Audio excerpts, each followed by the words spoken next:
Hi friends, ನಮಸ್ತೆ. ಬನ್ನಿ ಸ್ನೇಹಿತರೆ, ಇವತ್ತಿನ ಅಡಿಗೆ ಬಂದ್ಬಿಟ್ಟು ನಾನು ಇವತ್ತು ಆಲೂ ಬಟಾಣಿ ಚೆನ್ನ ಮಸಾಲ ಮಾಡ್ಕೊಳ್ತಾ ಇದ್ದೀನಿ. ಈ ಚೆನ್ನ ಮಸಾಲ ಬಂದ್ಬಿಟ್ಟು ಪೂರಿಗೆ, ಚಪಾತಿಗೆ, ದೋಸೆಗೆ ಮತ್ತು ಪ್ರೆಸ್ಸಿಂಗ್ ರೊಟ್ಟಿಗೆ ಎಲ್ಲದಕ್ಕೂ ಸಹ ತುಂಬ ಚೆನ್ನಾಗಿರುತ್ತೆ. ನಾನಿವತ್ತು ಇದಕ್ಕೆ ಕಾಂಬಿನೇಷನ್ ಆಗಿ ಪೂರಿ ಮಾಡ್ಕೊಳ್ತಾ ಇದ್ದೀನಿ. ಮೊದಲನೇದಾಗಿ ನಾನಿಲ್ಲಿ ಆಲೂಗೆಡ್ಡೆ ತೊಗೊಂಡು ಅದನ್ನು ಕಟ್ ಮಾಡಿ ವಾಶ್ ಮಾಡಿಬಿಟ್ಟು ಸ್ವಲ್ಪ ಉಪ್ಪು ಹಾಕಿಬಿಟ್ಟು ಕುಕ್ಕರ್ನ ಕೂಗಿಸ್ಕೊಳ್ತೀನಿ. 2 ವಿಸಲ್ನ ಕೂಗಿಸ್ಕೊಂಡ್ರೆ ಸಾಕು, ಯಾಕಂದರೆ ನಾನು ಕಟ್ ಮಾಡ್ಕೊಂಡಿದ್ದೀನಲ್ಲ ಅದರಿಂದ ಬೇಗ ಬೇಯುತ್ತೆ. ಮತ್ತು ನಾವು ಇವತ್ತು ಲೇಟಾಗಿ ಕೂಡ ಎದ್ಬಿಟ್ಟಿದ್ದೀನಿ, ಹಾಗಾಗಿ ಬೇಗ ಅಡುಗೆ ಆಗಬೇಕು ಅಂತೇಳ್ಬಿಟ್ಟು ಮಾಡ್ಕೊಳ್ತಾ ಇದ್ದೀನಿ ಬೇಗ. ನಾನಿಲ್ಲಿ ಹಸೆ ಬಟಾಣಿ ತೊಗೊಂಡಿದ್ದೀನಿ. ಅದನ್ನು ಸಹ ನಾನು ಇದನ್ನು ವಾಶ್ ಮಾಡ್ಕೊಂಡ್ಬಿಟ್ಟು ಅದಕ್ಕೂ ಸಹ ಸ್ವಲ್ಪ ನೀರು ಹಾಕಿಬಿಟ್ಟು ಬೇಯೋದಕ್ಕೆ ಇಟ್ಕೊಳ್ತೀನಿ. ಇದಕ್ಕೇನು ನಾನು ಉಪ್ಪು ಹಾಕ್ಕೊಳ್ಳೋದಿಲ್ಲ, ಬರೀ ಬಿಸಿನೀರಲ್ಲಿ ಒಂದು ಕುದಿ ಕುದ್ರೆ ಸಾಕು. ಯಾಕಂದರೆ ಇವತ್ತು ನಾನು ಲೇಟಾಗಿ ಎದ್ದಿರೋದ್ರಿಂದ ಬೇಗ ಅಡುಗೆ ಆಗಬೇಕು, ಅದಕ್ಕೋಸ್ಕರ ಅದನ್ನು ಬೇಯೋದಕ್ಕೆ ಇಟ್ಕೊಳ್ತಾ ಇದ್ದೀನಿ. ನಾನು ನೆಕ್ಸ್ಟು ಒಂದು ಮಿಕ್ಸಿ ಜಾರ್ ತೊಗೊಂಡಿದ್ದೀನಿ. ಮಿಕ್ಸಿ ಜಾರಿಗೆ 3 ಟೊಮೊಟೊ, ಮೀಡಿಯಮ್ ಸೈಜ್ ಟೊಮೊಟೊನ ಹಾಕಿಬಿಟ್ಟು ನುಣ್ಣಗೆ ಈ ರೀತಿಯಾಗಿ ಪೇಸ್ಟ್ ಮಾಡಿ ಇಟ್ಕೊಂಡಿದ್ದೀನಿ. ಅದು ನಾನು ಏನೂ ಇದಕ್ಕೆ ಮಿಕ್ಸ್ ಮಾಡಿಲ್ಲ. ಹಸಿಮೆಣ್ಸಿನ್ಕಾಯಿ, ಈರುಳ್ಳಿ, ಬೆಳ್ಳುಳ್ಳಿ ಯಾವುದೂ ಸಹ ಇವತ್ತು ಬಳಸ್ಕೊಳ್ತಿಲ್ಲ, ಬರೀ ಟೊಮೊಟೊ ಮಾತ್ರ ಪೇಸ್ಟ್ ಮಾಡಿ ಇಟ್ಕೊಂಡಿದ್ದೀನಿ. ನೆಕ್ಸ್ಟು ಒಂದು ಈರುಳ್ಳಿ ತೊಗೊಂಡ್ಬಿಟ್ಟು ಅದನ್ನು ಸಹ ನಾನು ಚಾಪ್ ಮಾಡಿ ಇಟ್ಕೊಳ್ತಾ ಇದ್ದೀನಿ ಒಗ್ಗರಣೆಗೆ. ಈಗ ಇದಾಯಿತು, ವಿಸಲ್ಲು ಸಹ ಮುಗೀತು, ಸೈಡ್ಗೆ ಇಟ್ಕೊಂಡಿದ್ದೀನಿ. ಸ್ವಲ್ಪ ವಿಸಲ್ ಕೂಲ್ ಆಗಲಿ. ನೆಕ್ಸ್ಟು ಬಟಾಣಿ ಸಹ ಮೆತ್ತಗಾಗಿದೆ, ನಾನು ಅದನ್ನು ಫ್ಲೇಮ್ನ ಆಫ್ ಮಾಡ್ಕೊಳ್ತಾ ಇದ್ದೀನಿ. ಇಷ್ಟು ಆಗಿದೆ. ಇವಾಗ ನೆಕ್ಸ್ಟು ನಾನು ಒಗ್ಗರಣೆಗೆ ಪಾತ್ರೆ ಇಟ್ಕೊಂಡಿದ್ದೀನಿ.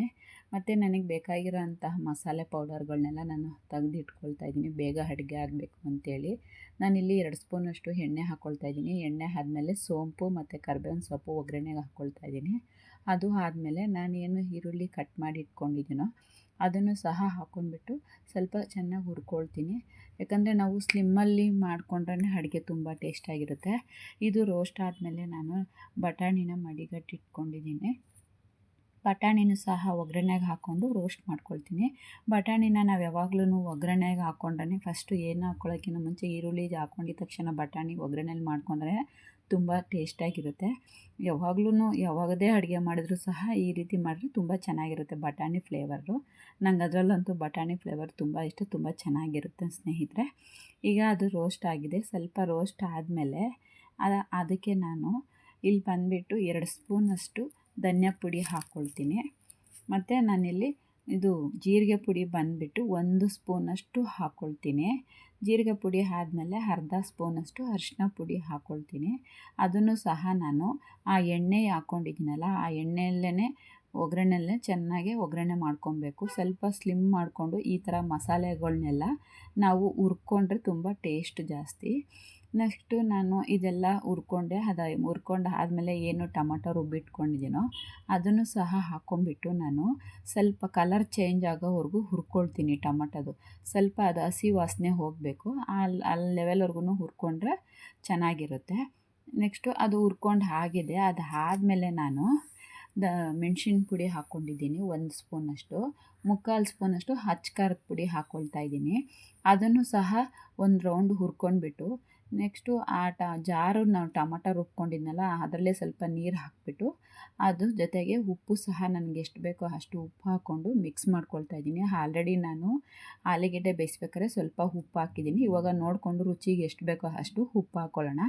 ನಾನು ಸ್ಲಿಮ್ ಮಾಡಿಕೊಂಡು ಬೇಯಿಸ್ಕೊಳ್ತಾ ಇದ್ದೀನಿ. ಈ ರೀತಿಯಾಗಿ ತುಂಬ ರುಚಿಯಾಗಿ ಬರುತ್ತೆ ಸ್ನೇಹಿತರೆ, ಈ ರೀತಿ ಸ್ಲಿಮ್ ಮಾಡಿಕೊಂಡು ಬೇಯಿಸ್ಕೊಳ್ಳೋದ್ರಿಂದ.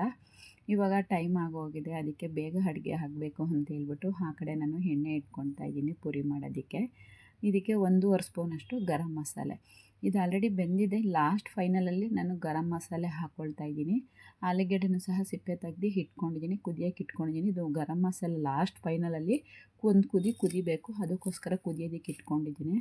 ನಾನು ಬಂದುಬಿಟ್ಟು ನಾವು ರೆಗ್ಯುಲರಾಗಿ ಒಗ್ಗರಣೆ ಮಾಡೋದಕ್ಕೆ ಕಡಲೆಕಾಯಿ ಎಣ್ಣೆ ಬಳಸ್ಕೊಳ್ತೀವಿ. ನಾವು ಡೀಪ್ ಫ್ರೈ ಮಾಡೋಕ್ಕೆ ಪಾಕೆಟ್ ರಿಫೈಂಡ್ ಆಯಿಲ್ ಬಳಸ್ಕೊಳ್ತೀನಿ. ನಾನು ರಿಫೈಂಡ್ ಗೋಲ್ಡ್ ವಿನ್ನರ್ ಬಳಸ್ಕೊಂಡಿದ್ದೀನಿ. ನನಗೆ ಟೈಮ್ ಆಗಿರೋದ್ರಿಂದ ನಮ್ಮ ಯಜಮಾನ್ರು ಪೂರಿ ಹೊಸ್ಕೊಡ್ತಾ ಇದ್ದಾರೆ, ಅದರಿಂದ ಬೇಗ ಹಾಕ್ಕೊಳ್ತಾ ಇದ್ದೀನಿ. ಯಾರೆಲ್ಲ ನನ್ನ ಚಾನಲ್ ನೋಡ್ತಾ ಇದ್ದೀರಾ ಫಸ್ಟ್ ಟೈಮು, ನನ್ನ ಚಾನಲ್ ಸಬ್ಸ್ಕ್ರೈಬ್ ಆಗಿ. ನೀವು ಎಲ್ಲ ಯಾವ ರೀತಿಯಾಗಿ ಈ ರೆಸಿಪಿಗಳನ್ನ ಮಾಡ್ತೀರಾ ಮತ್ತು ಹೇಗಿರುತ್ತೆ ರೆಸಿಪಿ ಅನ್ನೋದನ್ನ ನೀವು ಸಹ ನೋಡಿ ಒಂದು ಕಮೆಂಟ್ಸ್ ಹಾಕಿ. ಇವಾಗ ನಾನು ಆಲೂಗೆಡ್ಡೆನ ನನಗೆ ಕ್ಯೂಬ್ ಥರ ಬೇಕು ಅಂಥೇಳಿ ಸಣ್ಣದಾಗೆ ಎಲ್ಲನೂ ಕಟ್ ಮಾಡಿಕೊಂಡು ಇಟ್ಕೊಂಡು ಹಾಕ್ಕೊಳ್ತಾ ಇದ್ದೀನಿ. ಇದೊಂದು ಲಾಸ್ಟ್ ಕುದಿ ಬಂದರೆ ಸಾಕು. ಇದು ಚೆನ್ನಾಗಿ ಕುದ್ದು ಆಗಿದೆ. ಇವಾಗ ನಾನು ಮಾಡಿರೋ ರೆಸಿಪಿ ನಿಮ್ಗೇನು ಅನ್ನಿಸ್ತು, ಯಾವ ರೀತಿ ಮಾಡ್ಕೋಬೇಕು ಅನ್ನೋ ಮಾಡೋ ವಿಧಾನನ ಮಾಡಿ ತೋರಿಸಿದ್ದೀನಿ ಸ್ನೇಹಿತರೆ. ಹೊಸ್ದಾಗಿ ಯಾರಾದರೂ ನನ್ನ ಚಾನಲ್ ನೋಡ್ತಿದ್ರೆ ನನ್ನ ಚಾನಲ್ ಸಬ್ಸ್ಕ್ರೈಬ್ ಆಗಿ, ಮತ್ತು ಈ ರೆಸಿಪಿ ಹೇಗಿತ್ತು ಅಂತ ಒಂದು ಕಮೆಂಟ್ಸ್ ಹಾಕಿ, ಮತ್ತು ಒಂದು ಲೈಕ್ಸ್ ಮಾಡಿ. ಟೈಮ್ ಆಗೋಗಿದೆ, ಇವಾಗ ನಾನು ಬಾಕ್ಸ್ ಕಟ್ತಾಯಿದ್ದೀನಿ.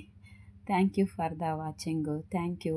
ನಿಮಗೆ ಬೇಕಾಗಿರೋ ಅಂಥವ್ರಿಗೆ ಈ ರೆಸಿಪಿನ ಶೇರ್ ಮಾಡಿ. Thank you.